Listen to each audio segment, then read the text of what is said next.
Jenazah 6 tentara Amerika Serikat yang tewas akibat serangan pembalasan Iran tiba di Pangkalan Angkatan Udara Dover pada Sabtu 7 Maret.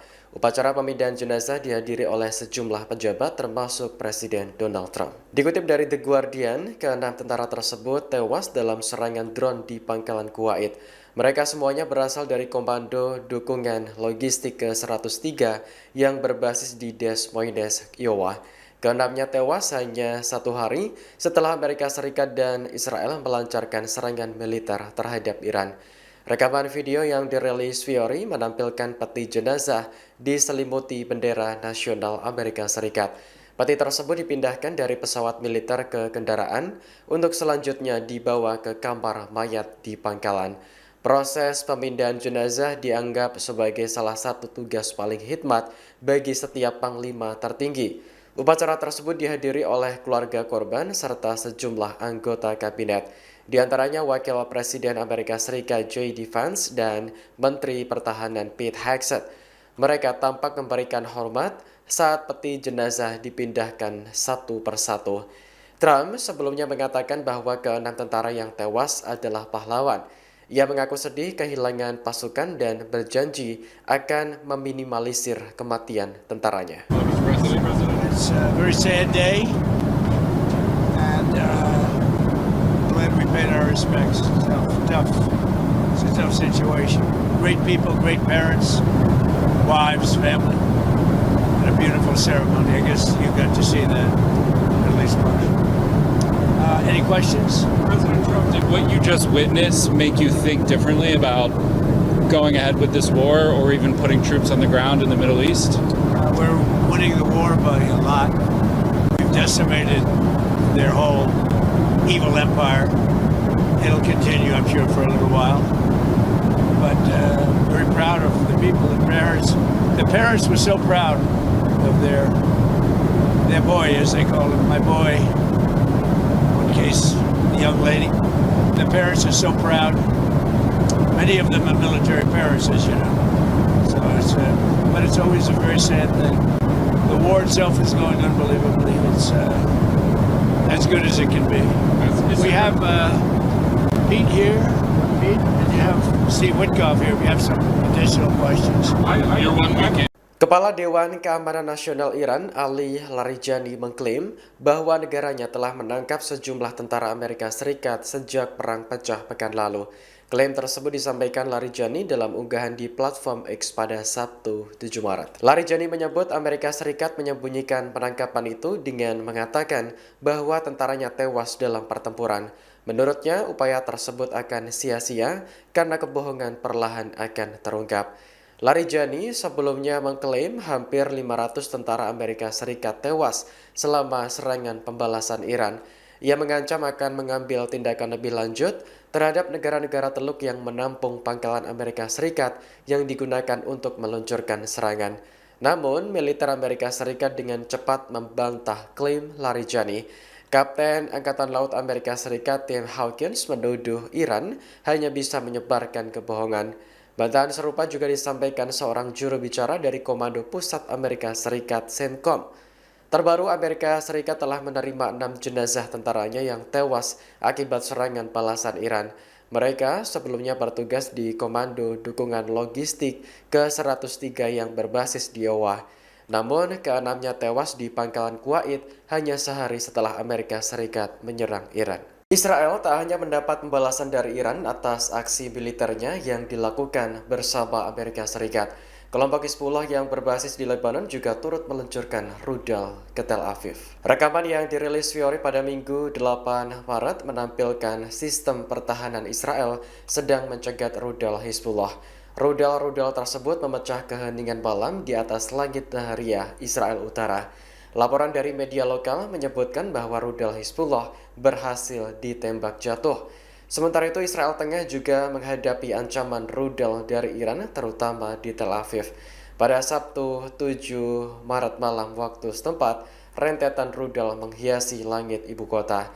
Kondisi tersebut memaksa warga Tel Aviv kembali berlindung di bangkar bawah tanah. Sejauh ini, Israel hanya melaporkan sedikit korban akibat pembalasan Iran.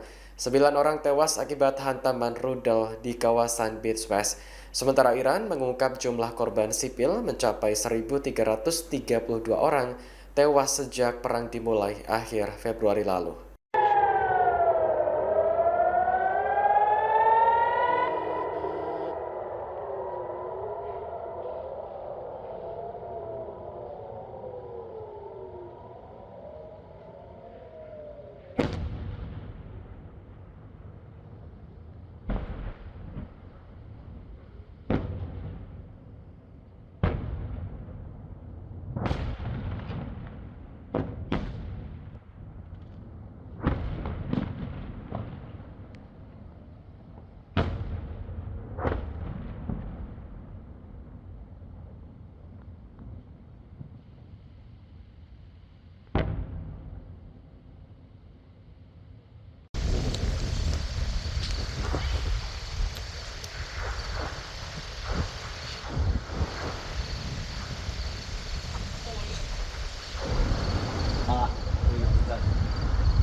Bobotnya ada sisi muslim ada ya.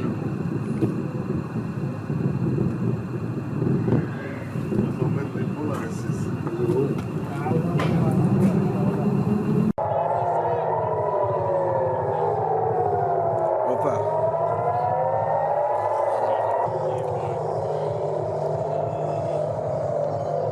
Yo.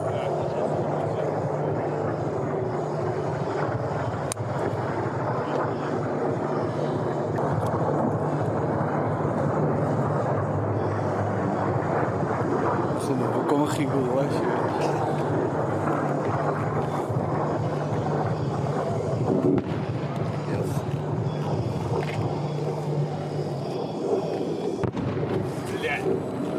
Сука, откройте дверь!